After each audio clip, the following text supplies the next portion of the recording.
Nous bénissons, entendons encore une fois en cet après-midi, Esprit du Seigneur, et nous t'invitons à venir nous aider à partager autour de la parole de Dieu. Il est vrai que Seigneur, sans toi, nous ne pouvons absolument rien faire. Sans le Saint-Esprit, ce n'est que balbutiement. Sans le Saint-Esprit, eh bien, ce n'est que lettre morte.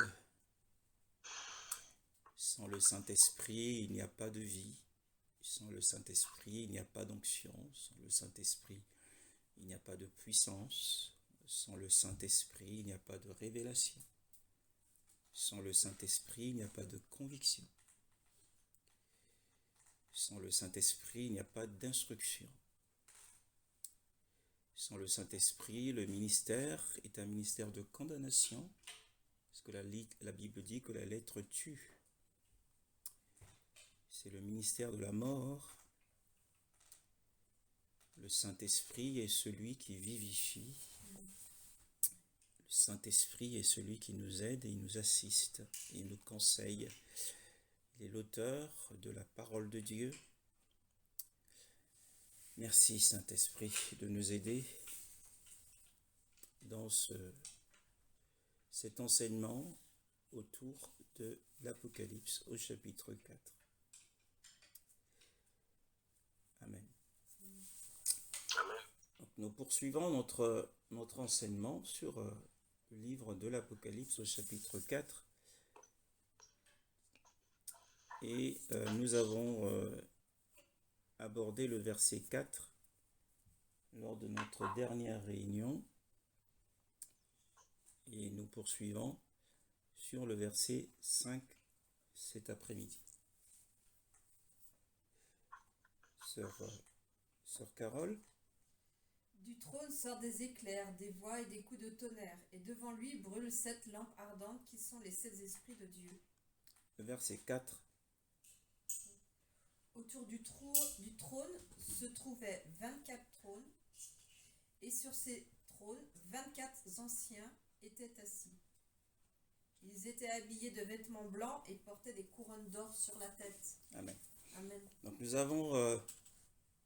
avons couvert le verset 4 lors de notre dernière réunion et avons mis en avant ce que l'apôtre Jean a reçu comme vision. Nous sommes dans la deuxième partie de ce livre et nous savons que la première partie était inaugurée par une visitation inattendue du Seigneur ressuscité à Jean sur cette l'île appelée l'île de Patmos, où il avait été jeté pour des travaux forcés. Et il a entendu une voix derrière lui comme le son d'une trompette.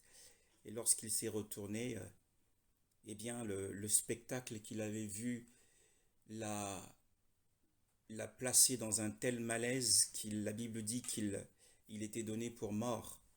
Et Yahushua l'a touché et l'a relevé. Et il a pu entendre des paroles. Et c'était donc l'inauguration. La première vision était une inauguration, le préparant à la révélation sur les 7 églises. Ça a été un très long parcours sur les 7 églises. Ça nous a pris énormément de temps. C'était chronophage. Et le Seigneur nous a aidés à comprendre les profondeurs de ces épîtres, ces lettres dédiées aux 7 églises d'Asie.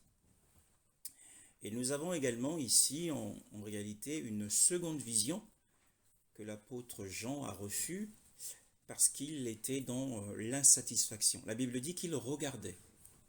Après tout ce qu'il a vécu, il n'en était pas satisfait, comme la Bible dit également que l'œil n'est point satisfait. Il regardait autour de lui pour voir s'il pouvait voir autre chose. Et une porte s'est ouverte au ciel pour lui. Bon, il nous laisse un petit peu sur notre faim parce qu'il ne nous décrit pas il ne décrit pas la beauté de cette porte. J'aurais aimé que l'apôtre Jean nous parle un peu de la beauté de la porte qui s'est ouverte à lui pour augmenter notre soif à nous qui sommes sur le chemin du royaume. Mais il n'en est pas ainsi, à moins que le Seigneur nous fasse grâce. Et au verset 4, la Bible nous parle du trône. Et là aussi, il ne nous dit pas quelle était la couleur du trône, la beauté, le matériau qui a été créé par Dieu pour concevoir ce trône. Nous pensons que ce trône est de toute éternité, comme Yahushua et Yahweh lui-même. Et il dit qu'il y avait 4 trônes en cercle autour du principal trône, le verset 4. Et il explique qu'il avait vu sur ces trônes des anciens, des aînés, des vieillards assis, couronnés, vêtus de blanc. Nous savons que la blancheur dans la Bible est synonyme de justice, de sainteté. Ils étaient vêtus de blanc et qu'ils étaient couronnés. Donc ce qui laisse entendre que ces vieillards étaient déjà en exercice, puisqu'être sur un trône avec une couronne, cela signifie qu'on a été intronisé et on est en plein exercice de son gouvernement. Et beaucoup d'écoles bibliques, beaucoup d'enseignants ont soutenu qu'il s'agirait soit des 12 patriarches de l'Ancienne Alliance, couplés des 12 apôtres de la Nouvelle Alliance. D'autres ont dit que ce sont les représentants de l'Église. Mais lorsque nous étudions attentivement la parole de Dieu, et nous lisons le chapitre suivant, qui est le chapitre 5, qui est la suite de la vision de l'apôtre Jean, il voit autour de ce trône et autour des 24 un agneau comme immolé, mais qui se tenait debout. Maintenant, il nous se pose un problème de logique, parce que s'il s'agit de l'Église, donc ce qui signifie que l'Église, les représentants de l'Église ont été intronisés, les représentants de l'Église ont reçu leur couronne, mais que l'agneau qui se tient debout ne l'est pas. Alors ça nous pose un problème de logique. Le Seigneur ne peut pas récompenser les saints avant de récompenser Yahushua lui-même. Lorsque nous verrons dans la suite de l'étude biblique, nous verrons que le couronnement du Seigneur se fera au chapitre 19. Et que d'ailleurs, lui-même, dans Matthieu 19, le verset 28, il dit qu'à la nouvelle naissance, c'est-à-dire à la restauration de toutes choses, lorsque le Fils de l'homme s'asseyera sur son trône de gloire, vous qui m'avez suivi, vous serez également assis sur 12 trônes et vous jugerez les 12 tribus d'Israël. Donc nous voyons que le couronnement du Seigneur se fera à son retour lorsqu'il reviendra régner à partir de Jérusalem. Ce sera ce qu'on appelle le règne de 1000 ans. Et ne participeront qu'à ce règne ceux qui seront jugés dignes. Là, il ne s'agit pas de la grâce, mais il s'agit du mérite et selon notre conduite et notre obéissance. Donc, par conséquent, nous avons écarté l'idée commune qui est véhiculée dans les églises, disant que les anciens sont les représentants des églises. Non, il s'agit ici, en réalité, des anciens, des anges. Donc il y a parmi les anges élus, nous savons tous que dans l'ordre de la création, Dieu a d'abord choisi des anges, ensuite il a choisi Israël, et après avoir choisi Israël, il a choisi l'Église. Dans les 3 catégories de peuples, il y a des anciens. Il y a des anciens parmi des anges, qu'on appelle des archanges, et il y a des anciens dans l'église de l'Ancienne Alliance, c'est-à-dire Israël, il y avait des anciens, il en avait 70. Et dans l'église de la Nouvelle Alliance, par l'œuvre de la croix, il y a plusieurs anciens, et jusqu'à ce jour, il y a encore des anciens dans les églises. Donc il s'agit ici des anciens, des anges qui gouvernent sur les nations.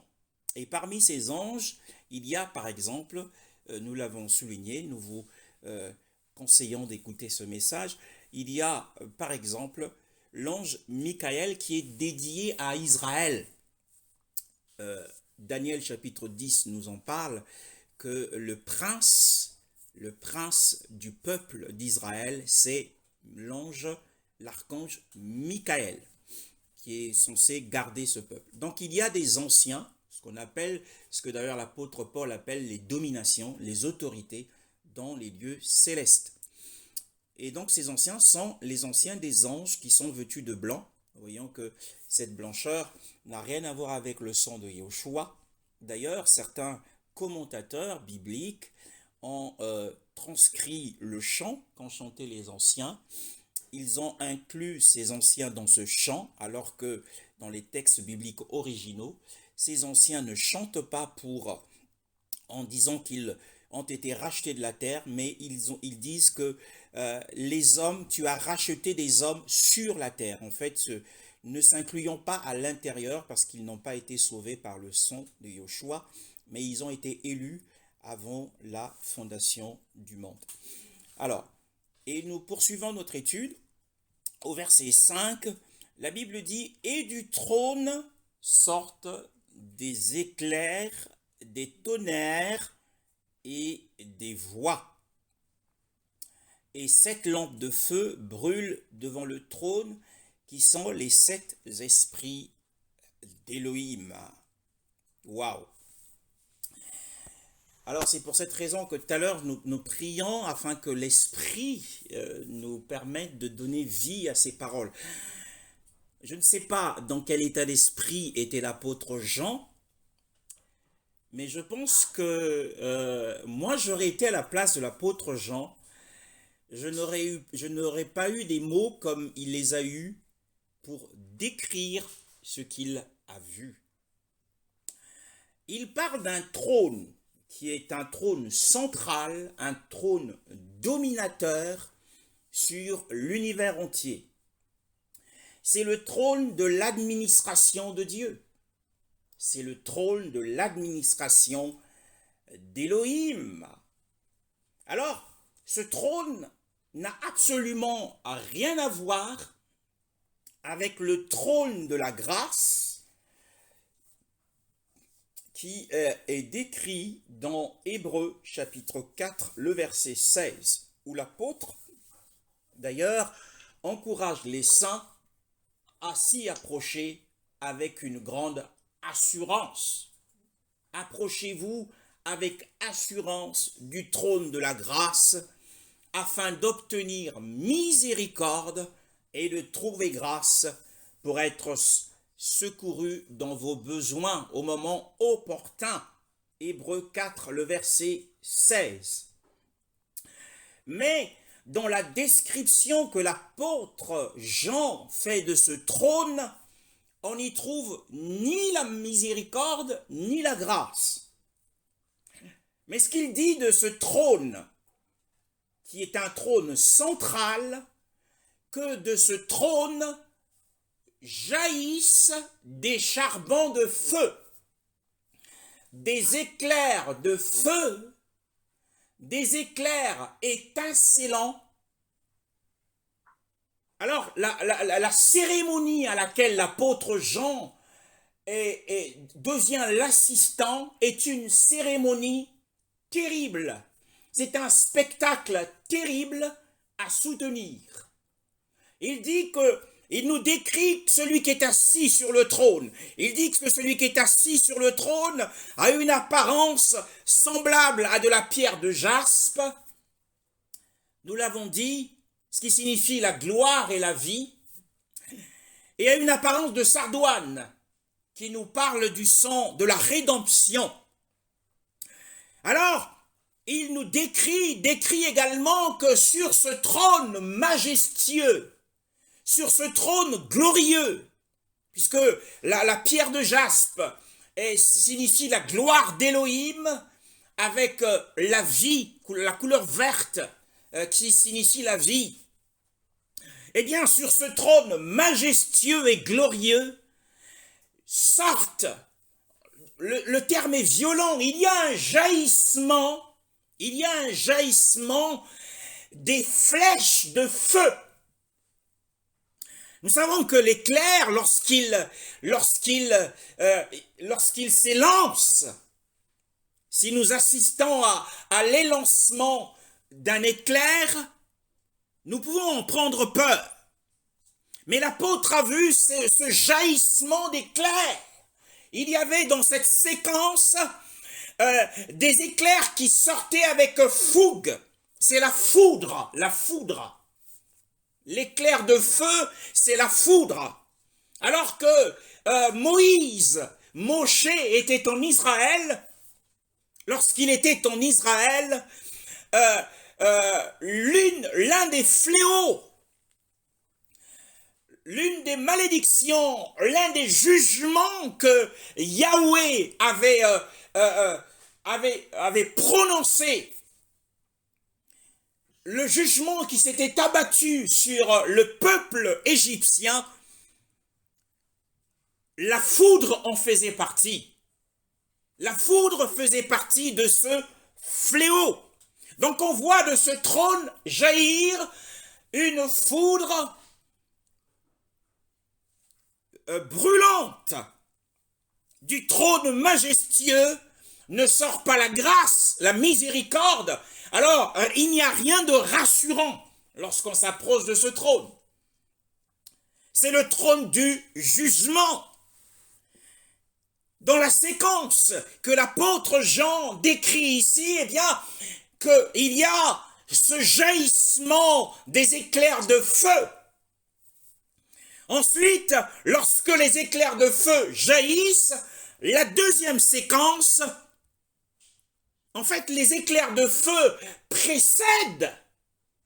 Il y a ces éclairs de feu précèdent. Que dit la parole? Eh bien, ils sortent des éclairs de feu et ensuite, il y a un déchaînement de tonnerre. Bien-aimés, nous sommes dans une atmosphère orageuse. Les enfants ont généralement peur lorsque l'orage retentit dans la nuit et que les tonnerres sont dans leur déchaînement et sont en train de gronder. Alors les tonnerres éclatent. Jean, je ne sais pas, est-ce qu'il avait la main tremblante lorsqu'il voit ces charbons de feu, ces éclairs de feu et ces coups de tonnerre. Et la Bible dit, nous parle des voix. Donc il y a trois séquences ici. Il y a des éclairs, il y a des coups de tonnerre et il y a des voix. En réalité, lorsque la voix sortait du trône majestueux d'Élohim, eh bien cette voix était accentuée par un éclair de feu.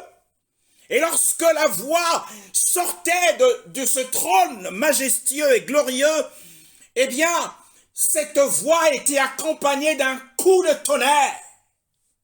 Waouh!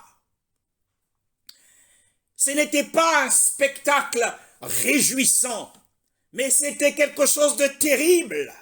Alors, nous allons voir dans la parole de Dieu, dans le livre de l'Exode, au chapitre 20. Exode chapitre 20. Eh bien, nous allons comprendre par la suite où est-ce que le Seigneur nous conduit. Et je bénis Dieu pour un chant particulier que la sœur Carole venait de recevoir. C'est comme si elle était avec moi dans le secret pour préparer avec l'esprit ce message. Exode 20, le verset 18 à 20. Frère Lionel. Exode 20, verset 18 à 20. Tout le peuple voyait les voix, les torches, le son du chauffard et la montagne fumante. Et le peuple voyant cela tremblait et se tenait loin. Et ils dirent à Moshe, parle, toi avec nous, et nous écouterons mais qu'Élohim ne parle pas avec nous, de peur que nous ne mourions. Et Moshe dit au peuple, n'ayez pas peur, car Élohim est venu pour vous éprouver, afin que sa crainte soit devant vous et que vous ne péchiez pas. Amen. Alors nous voyons le même scénario se produire lorsque pour la première fois de l'histoire, Yahweh, Elohim lui-même descend sur la terre et la montagne lui sert de trône. Et on voit qu'il y a le même phénomène. Le peuple voyait les voix, les torches de feu et le son du chauffard. Et d'où venait ce chant du chauffard? Eh bien, c'était un archange, puisque le Seigneur était assisté de ces myriades d'anges, nous dit Exode 33, plutôt Deutéronome 33, nous décrit que lorsqu'il est descendu sur le mont Sinaï, il était descendu avec ces myriades d'anges. Et ce sont ces myriades, c'est l'un des anges qui sonnait du chauffard. Et le peuple était dans le tremblement. Le peuple était dans la crainte. Et il se tenait loin. Et ils dirent à Moshe, parle, toi avec nous, et nous t'écouterons.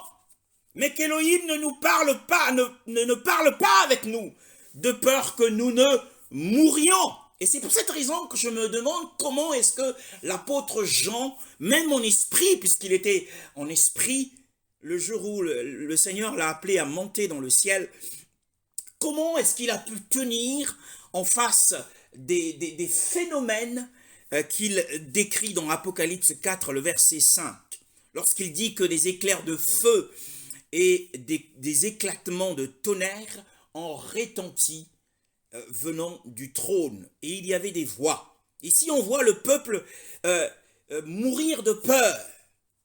D'ailleurs, à partir de là, le Seigneur s'est servi, comme l'a dit le frère tout à l'heure dans sa prière, eh bien, soit avec les paroles de la bouche du frère, et s'est servi de Moshe, puisque c'était la demande du peuple. Toi, parle avec nous, et nous t'écouterons. Et c'est ce qu'il fait jusqu'à ce jour. Il parle à travers ses enfants, ses amis.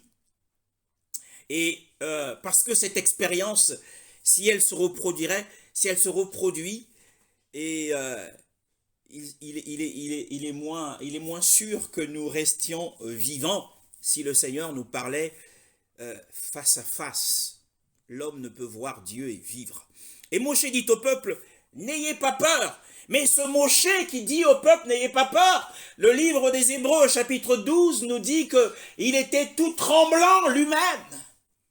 Il avait peur, car Elohim est venu pour nous éprouver, pour vous éprouver, afin que sa crainte soit devant vous, et que vous ne péchiez point. Tel est le message que l'Esprit m'a mis à cœur, la crainte de Yahweh. Et c'est pour ça que j'ai voulu arrêter l'instant d'adoration par le chant qui était, le dernier chant qui était tellement inspiré, on ne s'est pas convenu avec la sœur, craindre ton nom. Et c'est le message de ce jour, craindre Yahweh. Avoir la crainte de Yahweh. Alors, l'objectif, effectivement, lorsque Jean décrit le trône du jugement, eh bien, c'est pour que nous ayons la crainte. Nous avons ici un spécimen, un signe avant-coureur du jugement général, où le Seigneur appellera chaque homme, chaque femme, chaque enfant, à rendre compte de son administration. Comment est-ce qu'il a géré sa vie sur la terre? Alors, le but du Seigneur, comme nous le disons, comme il le dit ici, afin que sa crainte soit au-devant de vous et que vous ne l'offensiez point. Alors, il nous faut maintenant comprendre succinctement, qu'est-ce que c'est que la crainte du Seigneur. À partir de ce passage, où nous voyons qu'il y a un trône, en dehors du trône de la grâce, nous sommes au temps de la grâce. Mais ce passage d'Exode 20, 18 à 20, eh bien, nous conduit à nous rendre compte combien nous qui sommes au temps de la grâce, nous pouvons apprécier le privilège que nous avons par rapport à ceux qui étaient au temps de la loi. La loi est venue par Moshe, la grâce et la vérité sont venues par Yoshua. Mais attention, l'Élohim de la grâce et de la miséricorde est aussi l'Élohim de la justice. Parce que son nom est saint, parce que sa nature est sainte, et qu'il désire que le peuple puisse le craindre. Mais qu'est-ce que c'est que la crainte de Dieu? Qu'est-ce que c'est que la crainte du Seigneur? Nous allons voir dans le psaume 111, le verset 10, ce que la Bible dit au sujet de la crainte du Seigneur, avant de pouvoir décrire réellement ce que c'est que la crainte du Seigneur. Psaume 111, le verset 10. Psaume 111, le verset 10. Le commencement de la sagesse, c'est la crainte de Yahweh. Tous ceux qui l'observent ont une bonne compréhension. Sa louange demeure à perpétuité. À perpétuité. La Bible nous dit ici que le commencement, c'est-à-dire le début, alors comme dans le chant, il est parlé du début de la sagesse. Alors, le début, le premier acte de la sagesse, la sagesse est un acte. Il y a un premier acte de la sagesse qui est appelé la crainte de Yahweh. Tout comme il y a des actes de repentance, il y a des actes de foi. La Bible dit d'ailleurs, montre-moi ta foi, moi je te montrerai ma foi à travers mes œuvres. Il y a des actes de repentance. L'apôtre, plutôt Jean le Baptiste, a appelé les fils d'Israël à produire des fruits dignes de la repentance. Tout comme il y a des actes de repentance, il y a des actes de foi, mais il y a aussi des actes d'amour. La Bible dit d'ailleurs, n'aimez pas en parole, mais en action et avec vérité. Il y a aussi des actes de la sagesse. Et le premier acte de la sagesse, c'est la crainte de Yahweh.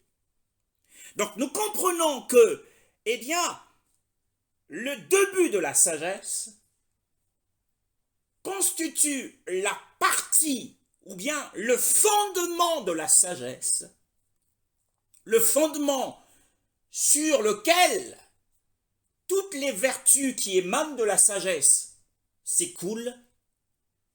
Le fondement de la sagesse, c'est la crainte de Yahweh. Donc en réalité, il n'y a pas de véritable sagesse là où il n'y a pas la crainte du Seigneur. Il y a beaucoup d'hommes sages dans ce monde. Et d'ailleurs, dans les institutions de cette nation, il y a des sages. Il y a des sages au Conseil constitutionnel ou au Conseil d'État. Ils sont souvent consultés quand l'exécutif, le législatif n'arrive pas à trouver une solution. Mais la véritable sagesse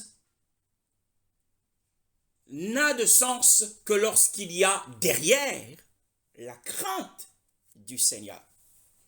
Donc, en réalité, la crainte du Seigneur, c'est la partie principale de la sagesse.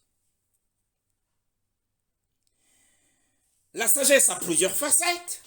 La sagesse est comme un corps, mais la partie principale de ce corps de la sagesse, c'est la crainte de Yahweh. La partie la plus excellente, la partie qui est première en dignité de la sagesse, c'est la crainte de Yahweh. Nous disons que la sagesse est comme un corps humain. Et la partie principale, c'est-à-dire la tête, c'est la sagesse. Et dans le corps du Mashiach, le corps de Christ, la sagesse, c'est Christ, qui est la tête. Donc la partie principale de la sagesse de Dieu, de la sagesse d'en haut, c'est la crainte de Yahweh. Elle est excellente, la crainte de Yahweh. Parce que là où règne la crainte de Yahweh dans un cœur, il y a un souci permanent, un souci constant et consciencieux.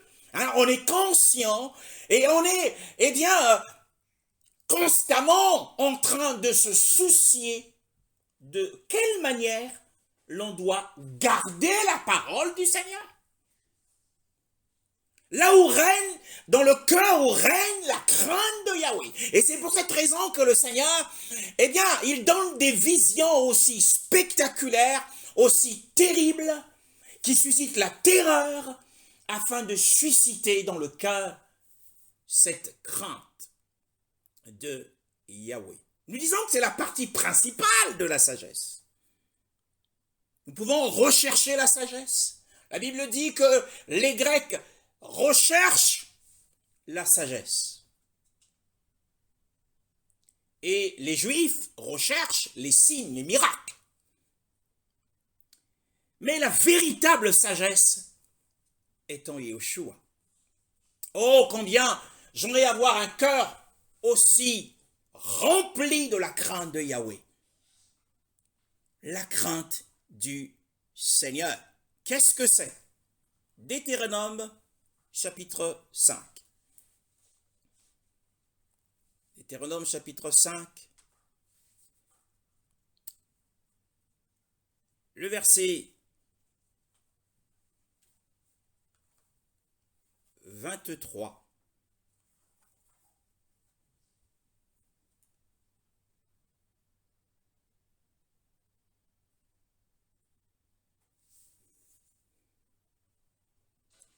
De verset 22 au verset 25. Deutéronome 5, le verset 23, au verset 22 au verset 25.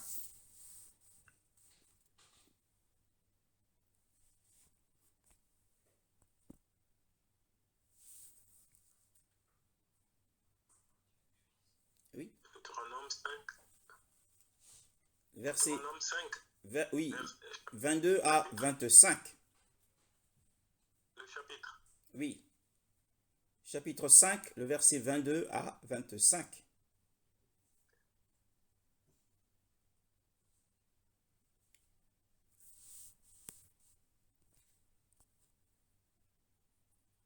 Ces paroles à toute votre assemblée sur la montagne, Oui. du milieu du feu. Des nuées et des ténèbres épaisses, avec une grande voix, sans rien ajouter. Il les a écrites sur 2 tablettes de pierre qu'il m'a données. Or, il arriva qu'aussitôt que vous avez entendu la voix du milieu de la ténèbre, parce que la montagne était embrasée par le feu, vos chefs de tribus et vos anciens se sont tous approchés de moi. Et vous avez dit, voici Yahweh notre Elohim nous a fait voir sa gloire et sa grandeur. Et nous avons entendu sa voix du milieu du feu. Aujourd'hui, nous avons vu qu'Elohim a parlé à l'être humain et que l'être humain est resté en vie. Et maintenant, pourquoi mourrions-nous? Car ce grand feu-là nous dévorera. Si nous entendons encore la voix de Yahweh, notre Elohim, nous mourrons. Amen. Amen. Alors, ici, c'est l'apôtre, l'apôtre, l'envoyé, Moshe, l'envoyé d'Élohim, qui fait un récapitulatif du déroulé des événements lors de leur traversée dans le désert. Lors de leur traversée dans le désert. Eh bien, il explique au peuple et aux anciens que lorsqu'ils ont entendu la voix majestueuse du Seigneur au milieu des ténèbres, et la Bible dit que la montagne était embrasée par le feu. Souvenez-vous que l'apôtre Jean a aussi vu des éclairs de feu. Vos chefs de tribu et vos anciens se sont tous approchés de moi, et vous avez dit, voici Yahweh notre Elohim nous a fait voir sa gloire et sa grandeur. Et nous avons entendu sa voix du milieu du feu. Alors, qu'est-ce que c'est que la crainte du Seigneur? L'apôtre Jean nous fait un descriptif d'une cérémonie terrible dans le ciel.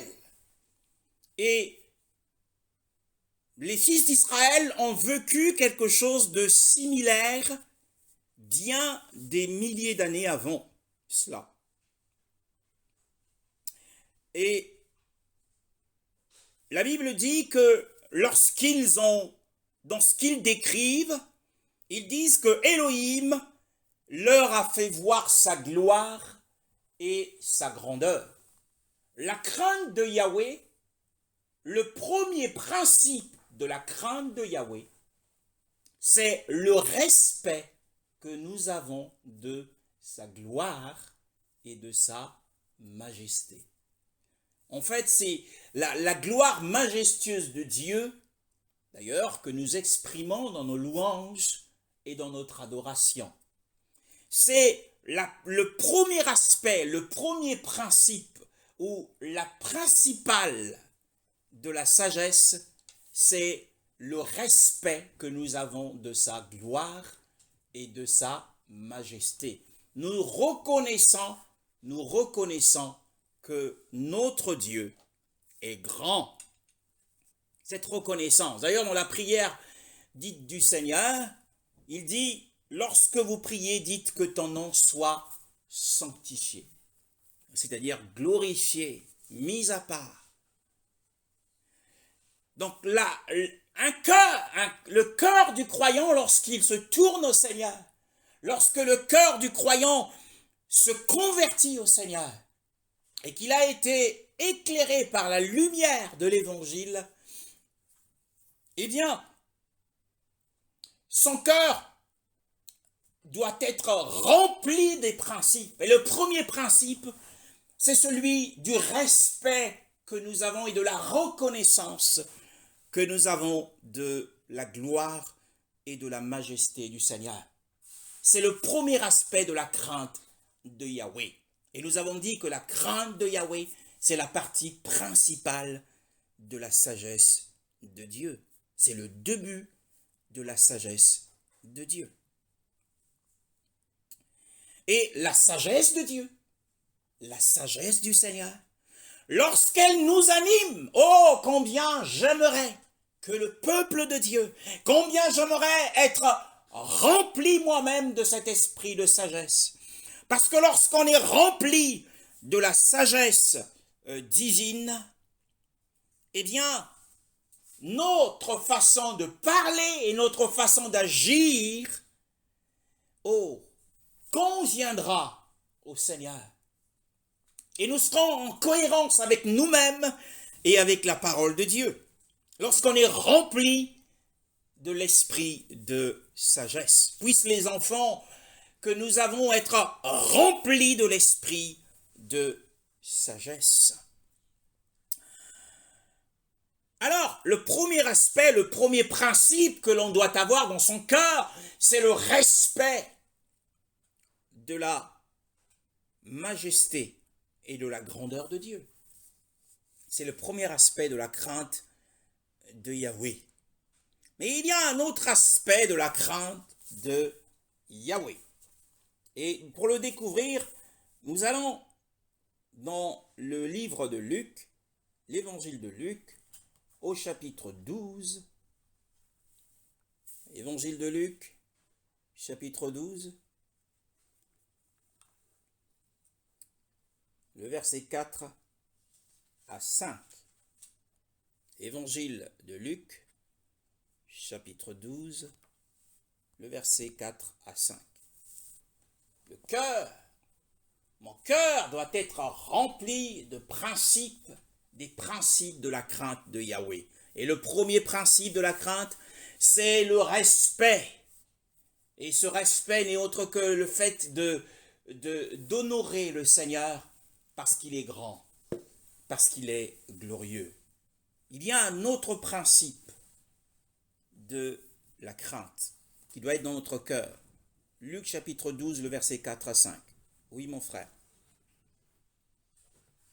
Mais je vous le dis, à vous, mes amis, ne craignez pas ceux qui tuent le corps et qui, après cela, ne peuvent rien faire de plus. Mais je vous montrerai qui vous devez craindre. Craignez celui qui, après avoir tué, a le pouvoir de jeter dans la guêne. Oui, vous, dis-je, craignez celui-là. Amen. Le Seigneur nous dit, mais je vous dis à vous, mes amis, bien-aimés dans le Seigneur, tu es un ami du Seigneur. Qui est un ami du Seigneur? Eh bien, celui qui croit que Yahushua est le Fils d'Élohim. Celui qui a la vie d'Élohim en lui est un ami du Seigneur. Alors, il leur donne un conseil, il donne un conseil amical. Il dit, je vous le dis à vous qui êtes mes amis, je vous donne un conseil amical. Ne craignez pas, n'ayez pas peur. N'ayez pas peur des assassins. N'ayez pas peur des sorciers. N'ayez pas peur de la colère du diable, de la colère des puissants de ce monde. N'ayez pas peur de la colère du chef de l'État. N'ayez pas peur de la colère du chef militaire. N'ayez pas peur de la colère du prédateur. N'ayez pas peur. N'aie pas peur de la colère de ton ennemi. Parce que ton ennemi, je te le dis à toi, mon ami, dit le Seigneur, parce que ton ennemi, que peut-il faire? Eh bien, ce qu'il peut faire, dans sa colère et dans sa haine, dans sa rage, il peut te donner la mort, il peut te tendre un piège, un sorcier peut t'étouffer, il peut apparaître et t'enlever le souffle de vie. Qu'est-ce qu'il peut faire de plus? Rien.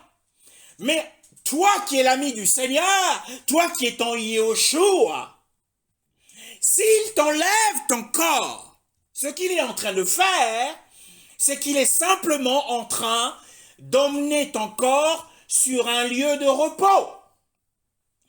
Il va emmener ton corps à s'endormir, mais ton âme continuera à vivre et connaîtra la joie du Seigneur.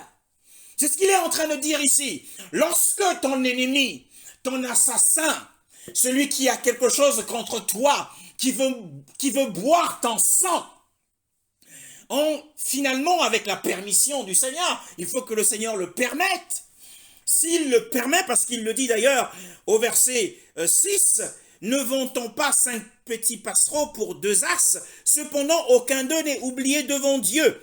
Même les cheveux de votre tête sont tous comptés. Ne craignez donc pas, vous valez beaucoup plus que beaucoup de passereaux. Ce qui signifie que rien ne se passe sur terre si c'est dans la volonté du Seigneur. Donc si le Seigneur permet que ton ennemi en vienne à t'enlever la vie, cela ne veut absolument rien dire.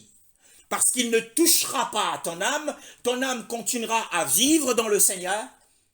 Eh bien, ça sera d'ailleurs l'occasion favorable pour toi d'être beaucoup plus tôt en la présence de Dieu que d'être sur cette terre qui est une vallée de larmes et de misère.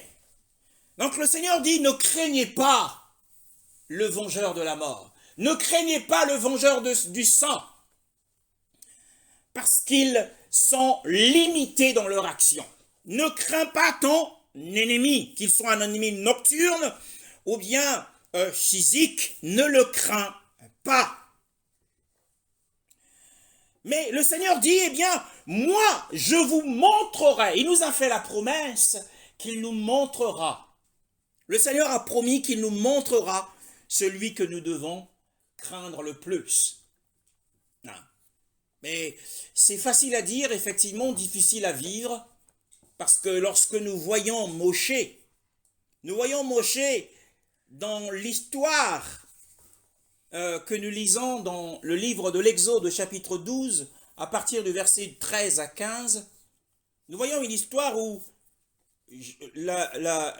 Moshe a eu du mal à surmonter sa crainte. Mais nous voyons ici que Yoshua dit, eh bien, je vous montrerai qui vous devez craindre. Craignez celui qui a, après avoir tué, a le pouvoir de jeter dans la géhenne. Oui, je vous le dis, craignez celui-là. Donc le Seigneur nous dit que nous devons de deux choses, de deux mots, il faut choisir le moindre mal. Alors, nous devons moins craindre les hommes et plus craindre Elohim. Il s'adresse à ses amis, il s'adresse à ses disciples. Mais comment peut-on concilier amitié et le fait que le Père, celui qui est assis sur le trône qu'a vu Jean, puisque la promesse a été faite que je vous montrerai celui que vous devez craindre, eh bien, Apocalypse 4 et 5, chapitre 4, le verset 4 à 5, nous donne la réalisation de ce que le Seigneur avait promis. Il dit, je vous montrerai. Et il l'a montré à travers la vision de Jean. Nous voyons que sur ce trône sortent des éclairs de feu, sortent des tonnerres, et la voix est accentuée, la voix est accompagnée des éclats de tonnerre. C'est celui-là que nous devons craindre. Parce qu'il a non seulement le pouvoir de tuer le corps, mais il a aussi le pouvoir de prendre notre âme et de la jeter en enfer. Maintenant, comment peut-on concilier l'amitié avec le fait d'être jeté en enfer? C'est simplement parce que nous avons quelque part, lors de notre parcours, nous avons manqué la crainte.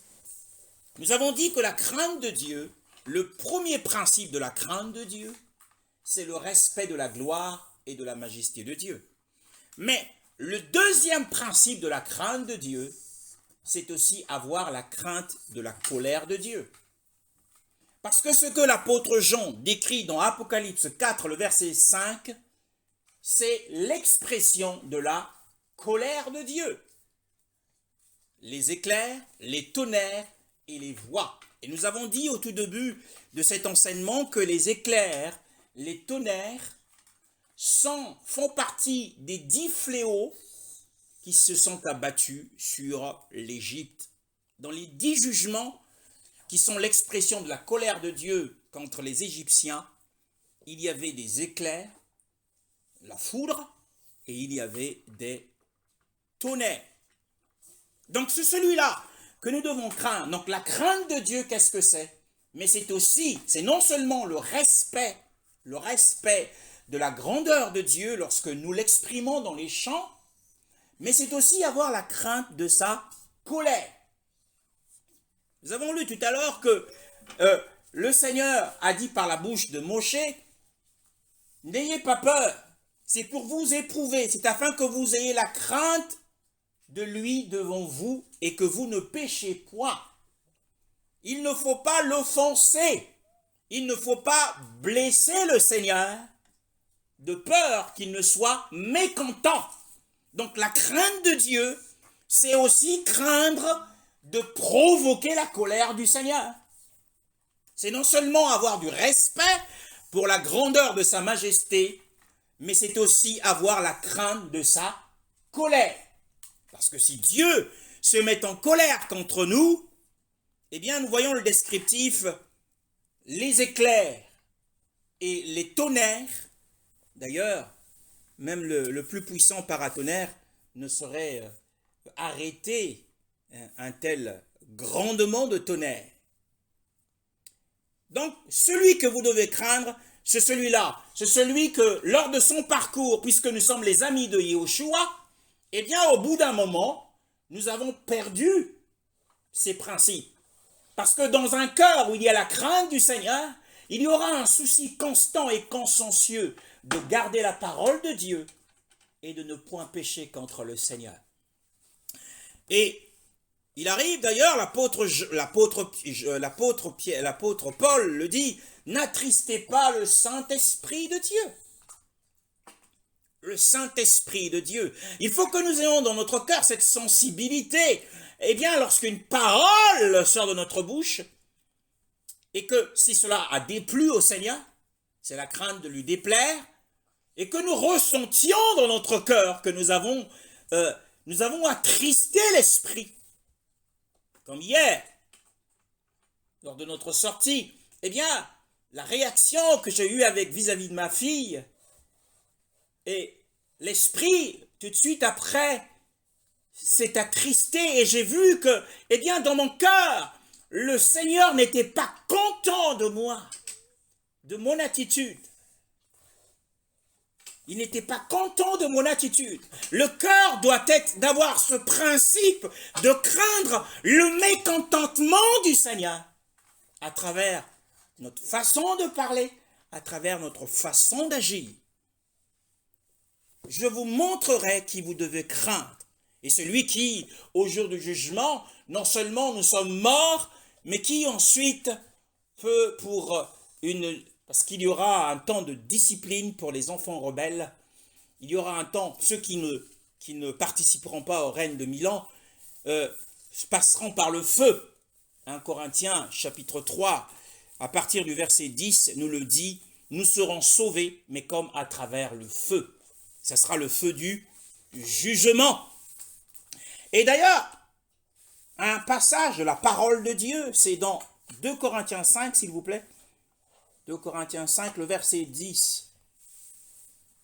Les principes de la crainte du Seigneur. Encore une fois, la partie principale de la sagesse, la partie la plus excellente de la sagesse de Dieu, c'est la crainte du Seigneur. Et cette crainte consiste effectivement à craindre la colère de Dieu, à respecter la majesté de sa gloire. 2 Corinthiens 5, le verset 10 à 11. Car il nous faut tous apparaître devant le tribunal du Mashiach, afin que chacun reçoive selon les bonnes ou les mauvaises choses qu'il aura pratiquées et compte dans son corps. Oui. Connaissant donc la crainte du Seigneur, oui. Nous percevons les humains et nous sommes manifestés à Elohim. Mais j'espère que nous sommes aussi manifestés dans vos consciences. Amen. Voilà. Donc ici, l'apôtre Paul dit connaissant. Il appelle le jugement du Seigneur, le tribunal du Mashiach, il l'appelle la crainte du Seigneur. Paul avait la crainte du Seigneur. Et cette crainte, c'est non seulement le respect de la majesté et de sa grandeur, mais aussi la crainte de sa colère. Parce qu'il dit, eh bien, nous recevrons du Seigneur les bonnes ou les mauvaises choses que nous avons pratiquées étant sur la terre. Donc, eh bien, la crainte de subir la colère du Seigneur, de subir le mécontentement du Seigneur, c'est ce qu'on appelle la crainte, avoir la crainte du Seigneur, qui est un principe de la crainte du Seigneur. Et donc, dans la description de l'apôtre Jean, il y a, le trône ne bouge pas, le trône ne tremble pas, même quand il y a des grondements de tonnerre. Nous savons tous que c'est impressionnant, un coup de tonnerre. Il n'y a rien de plus impressionnant qu'un coup de tonnerre. Et mes propres enfants ont très peur des orages la nuit. Et nous bénissons le Seigneur pour sa parole. Et dans Exode, chapitre 2, 13 à 15, Exode, chapitre 2, 15, 13, 11, le verset 11 à 14. Tu peux lire jusqu'au verset 15, frère. Or, il arriva en ce temps-là que Moïse, étant devenu grand, sortit vers ses frères et vit leurs travaux forcés. Il vit un homme égyptien qui frappait un homme hébreu, un de ses frères.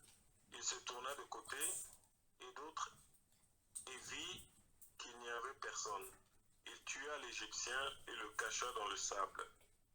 Il sortit le second jour et vit deux hommes hébreux qui se querellaient. Il dit au coupable, « Pourquoi frappes-tu ton prochain ?» Lequel répondit, « Qui t'a établi homme, prince et juge sur nous? Veux-tu me tuer comme tu as tué l'Égyptien ?» Et Moïse eut peur et se dit, « Sûrement l'affaire est connue. » Or Pharaon entendit parler de cette affaire et chercha à tuer Moïse. Mais Moïse s'enfuit de la face de Pharaon, s'arrêta en terre de Madian et s'assit près d'un puits. Amen. La Bible dit que Pharaon a entendu parler de cette affaire et chercha à tuer Moshe. Et le Seigneur nous dit, ne craignez pas ceux qui tuent le corps. Mais Moshe a passé par une expérience difficile, il a dû surmonter sa peur de mourir. Mais beaucoup, et même moi, j'en fais partie de ceux qui ont enseigné que Moshe avait échoué, que Moshe n'était pas conduit par Dieu. Mais en fait, Moshe était conduit par le Seigneur. Moshe était, dans cette histoire, était conduit par le Seigneur. Le livre Étienne, dans Acte 7, nous décrit que, eh bien, il a montré au Sanhédrin des Juifs combien, depuis toujours, depuis leur père, ils ont toujours résisté à la voix du Saint-Esprit. Donc nous voyons ici que Moshe conduit par l'Esprit de Dieu, parce que Dieu lui avait mis à cœur de visiter ses frères. C'était le début de son ministère, bien-aimé dans le Seigneur. Il arriva en ce temps-là que Moshe, étant devenu grand, sortit vers ses frères et vit leurs travaux forcés, alors qu'il était le fils de la fille de Pharaon et qu'il avait grandi. Il avait grandi au palais, dans des conditions somptueuses. C'est un homme très aisé et qui avait du pouvoir et de la science. Et la Bible dit qu'il vit un Égyptien, c'est sans doute un contremaître, qui frappait un Hébreu, peut-être un homme de sa tribu, un Lévi, comme lui, de la tribu de Lévi, un Lévite. Et un de ses frères, il se tourna de côté et d'autre, et il vit qu'il n'y avait personne. C'était un homme fort. Et la Bible dit qu'il a tué le contremaître. Et certains rabbins juifs disent que, eh bien, il l'a tué avec la parole. Parce que la Bible dit qu'il était puissant en parole et en œuvre. Et donc, pour certains rabbins, il a utilisé simplement la parole, comme Pierre avait utilisé la parole pour faire mourir Ananias et Saphira. Bon, ça c'est une parenthèse, ce n'est pas prouvé. Et il tua l'Égyptien et le cacha dans le sable. En fait, cet acte qu'il avait pris, il avait fait là, l'acte qu'il avait posé en cachant l'Égyptien dans le sable, était en fait un acte prophétique et révélateur de ce qui allait advenir aux Égyptiens après la traversée de la mer Rouge. Ils ont été ensevelis dans le sable et les eaux par-dessus. Donc c'était en fait un spécimen du jugement qu'allaient subir les Égyptiens. Et il sortit le second jour et vit deux hommes hébreux qui se querellaient. Il dit au coupable, « Pourquoi frappes-tu ton prochain ?» Mais celui qui était en tort n'a pas apprécié la douce réprimande de Moshe. Il n'a pas apprécié combien quelquefois nous sommes aussi quelquefois très orgueilleux et que nous n'apprécions pas qu'on nous fasse une réprimande pour notre bien. Hein? Donc il y avait un qui maltraitait l'autre, qui se querellait dans les disputes, et voilà que Moshe, ayant constaté qu'il y avait un qui était lésé, qui subissait le sort du premier et qu'il vient en bonne conscience, avec un esprit de sagesse, en lui demandant pourquoi frappes-tu ton frère? Alors que c'était nous sommes quand même en Égypte, vous êtes des Hébreux, vous êtes en esclavage, c'est quand même un compagnon d'infortune. Alors que la souffrance qui devait les unir, normalement dans la souffrance, on est solidaire. On voit deux frères se déchirer alors qu'ils sont en train de subir une oppression de l'ennemi. C'est ce que Moïse veut lui dire, mais pourquoi frappes-tu ton frère? Déjà, vous subissez un esclavage, vous êtes opprimés. Hein? Au lieu d'être solidaires, voilà, c'est ce qui se passe dans les églises. Au lieu qu'on soit solidaire, on se déchire. C'est ce qui se passe dans les familles. Au lieu d'être solidaire, on se déchire. Et c'est ce que Moshe essaie de lui dire. Mais le gars, il était tellement orgueilleux et qu'il répond, qui t'a établi homme, prince et juge sur nous? Mais c'est effectivement la mission que le Seigneur lui avait confiée, d'être prince et juge sur Israël. Et dans le désert, c'est ce qu'il a fait. Il a été le prince, il a été le juge sur toutes les affaires courantes en Égypte, des Israéliens. D'ailleurs, son beau-père Jéthro va lui demander de lui donner des conseils pour faire des délégations de pouvoir, de peur qu'il ne succombe à la charge qu'il avait. Donc nous voyons que, eh bien, dans les deux scénarios, et l'Égyptien et l'Hébreu étaient en tort, mais le jugement n'était pas le même. Le premier a été tué et le deuxième a simplement été réprimandé. Veux-tu me tuer comme tu as tué l'Égyptien? Donc il fait passer Moïse pour un terroriste. Est-ce que tu es en train de faire passer ton prochain, celui qui vient te prêcher l'évangile, pour un terroriste? Tu veux intenter à ma vie alors que il veut simplement lui dire que non, mais ce n'est pas la saison. Bien aimé, nous ne sommes pas dans la saison des querelles. C'est fini les querelles. Le Seigneur revient bientôt. Les disputes, ce n'est plus la saison des disputes. Tu veux intenter à ma vie, tu es un terroriste. Il craignait que, pourtant il lui avait simplement fait une réprimande. Il craignait que Moshe soit un terroriste. Et Moshe, la Bible dit qu'il eut peur et se dit, sûrement l'affaire est connue. Or, dans le livre des Hébreux, au chapitre 11,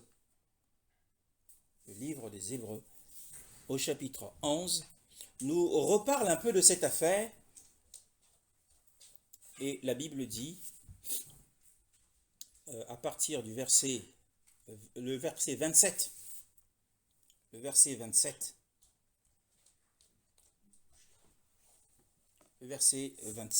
Hébreux chapitre 11, le verset 27.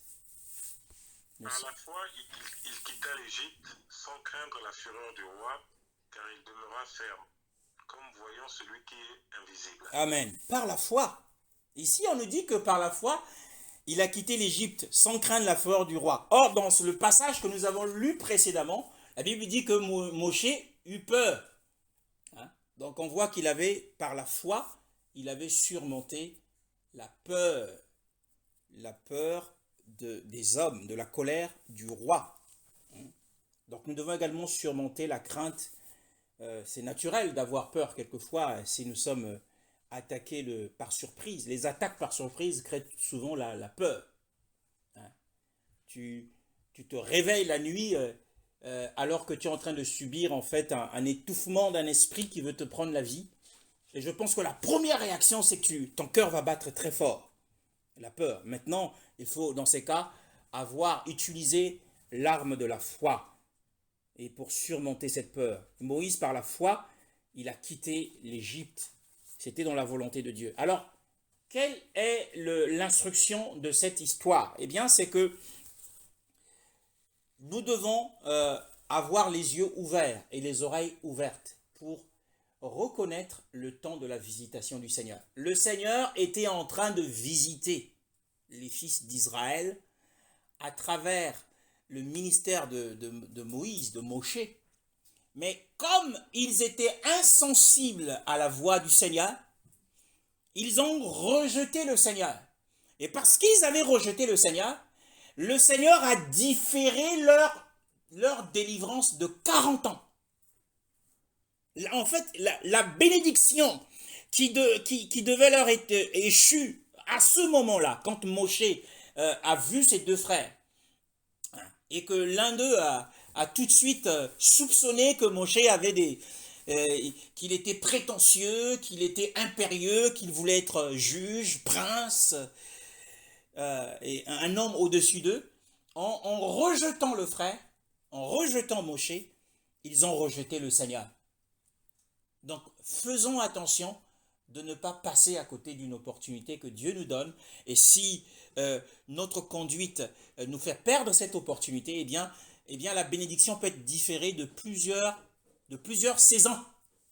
Ça, c'est très effrayant. Le Seigneur a différé la délivrance de 40 ans. Parce que ce jour-là, les deux frères n'ont pas été conciliants. Et d'ailleurs, le Seigneur le dit sur le peuple d'Israël. Lorsque le Seigneur arrive à Jérusalem, la Bible dit qu'il s'est mis à pleurer. Si toi au moins tu connaissais les jours qui te sont donnés, les jours de ta visitation, mais maintenant ils sont cachés à tes yeux, et tes ennemis te serreront de toutes parts. Et 70 ans plus tard, Jérusalem a été détruit par les Romains. Donc nous devons prendre garde lorsque le Seigneur nous visite à travers ses ministres, à travers ceux qui exercent le ministère de la parole, à travers les circonstances de la vie. Soyons vigilants et sensibles. Mais nous voyons ici que Moïse a aussi surmonté la peur des hommes par la foi, parce qu'il avait les yeux fixés sur celui qui est invisible. Celui qui est invisible, en fait, c'est celui qu'il devait. En fait, il voulait dire à Moshe, à Pharaon, moi, je préfère craindre celui qu'on ne voit pas plutôt que de te craindre toi. Donc, le fait qu'il s'est enfui était une forme de résistance à la colère du roi. Donc, nous bénissons le Seigneur parce que la crainte de Dieu, encore une fois, nous l'avons dit, eh bien, c'est la partie principale de la sagesse. C'est la partie la plus excellente, c'est la partie la plus précieuse qui est la crainte du Seigneur. Et le cœur du croyant doit avoir des principes. Et si ces principes sont détruits, sont renversés, eh bien, nous n'avons plus de barrières. Et la crainte du Seigneur, qu'est-ce que c'est? C'est aussi le respect de l'autorité souveraine de Christ sur notre vie. Le respect de l'autorité souveraine. Si nous disons que le Mashiach est notre Seigneur, eh bien, nous devons respecter son autorité. Qu'est-ce que c'est respecter son autorité? Si Yeshua est notre Seigneur, eh bien, dans les petites comme dans les grandes choses, nous le consulterons pour connaître sa volonté. C'est ça, avoir le respect de l'autorité souveraine du Seigneur en tant que Père et en tant que Maître. Il est mon Père, je suis son fils et sa fille, alors je dépends de son plan. Je suis son serviteur, je suis sa servante, il est mon Seigneur, je dépends de son autorité. Parce qu'être Seigneur, c'est être possesseur, avoir possession de tout. Alors s'il est mon Seigneur, alors je dois avoir du respect. Or, qui dit avoir du respect pour son autorité, signifie que je soumets au Seigneur les petites et les grandes choses que j'effectue. Dans la vie courante, quoi que je fasse, eh bien je dois connaître quelle est sa pensée, ce qu'ils ont dit de chaque projet, de chaque chose que je dois faire. Donc tout cela englobe la crainte du Seigneur, le respect de sa gloire majestueuse, la crainte de sa colère, eh bien le respect de son autorité en tant que Père et Seigneur. Et si nous avons ces choses en nous, eh bien nous avons la partie principale, la partie la plus précieuse est la partie la plus excellente de la sagesse, qui est d'ailleurs le début, le fondement et le principe de la sagesse. Et nous bénissons le Seigneur parce qu'il nous dit encore cet après-midi, ne craignez pas ce qui tue le corps. N'ayez pas peur des sorciers. D'ailleurs, si le Seigneur permet qu'un sorcier puisse prévaloir sur moi, eh bien, ce serait l'occasion pour moi d'être déjà avec le Seigneur et de me réjouir du ciel, du paradis de Dieu. Mais ce n'est pas encore le temps. Béni soit le Seigneur. Ce n'est pas encore le temps.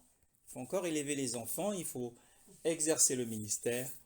Béni soit le Seigneur pour sa parole cet après-midi. Et je voudrais prier, Père Céleste, au nom de Yahushua, que ton peuple tout entier ait dans son cœur ce précieux trésor qui est la sagesse divine et sa partie principale. C'est le commencement de la grâce. La crainte de Yahweh, c'est le commencement de la grâce. Et cette grâce qui va animer ma façon de parler, qui va animer ma façon d'agir. Et je te loue, Seigneur, pour ta merveilleuse parole. Et communique à nos enfants cet esprit de sagesse. Communique à nos épouses cet esprit de sagesse.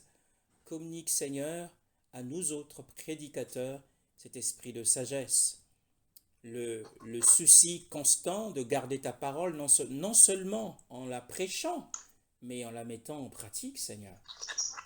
Oh Seigneur, nous voulons être des fils et des filles, des vierges sages. À toi la louange et la gloire.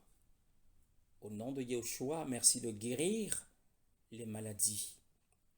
Merci de guérir les maladies ce soir. Toute maladie tombe sous la grandeur de ta majesté au nom de Yahushua. Au nom tout-puissant de Yahushua. Amen. Amen. Par le Seigneur.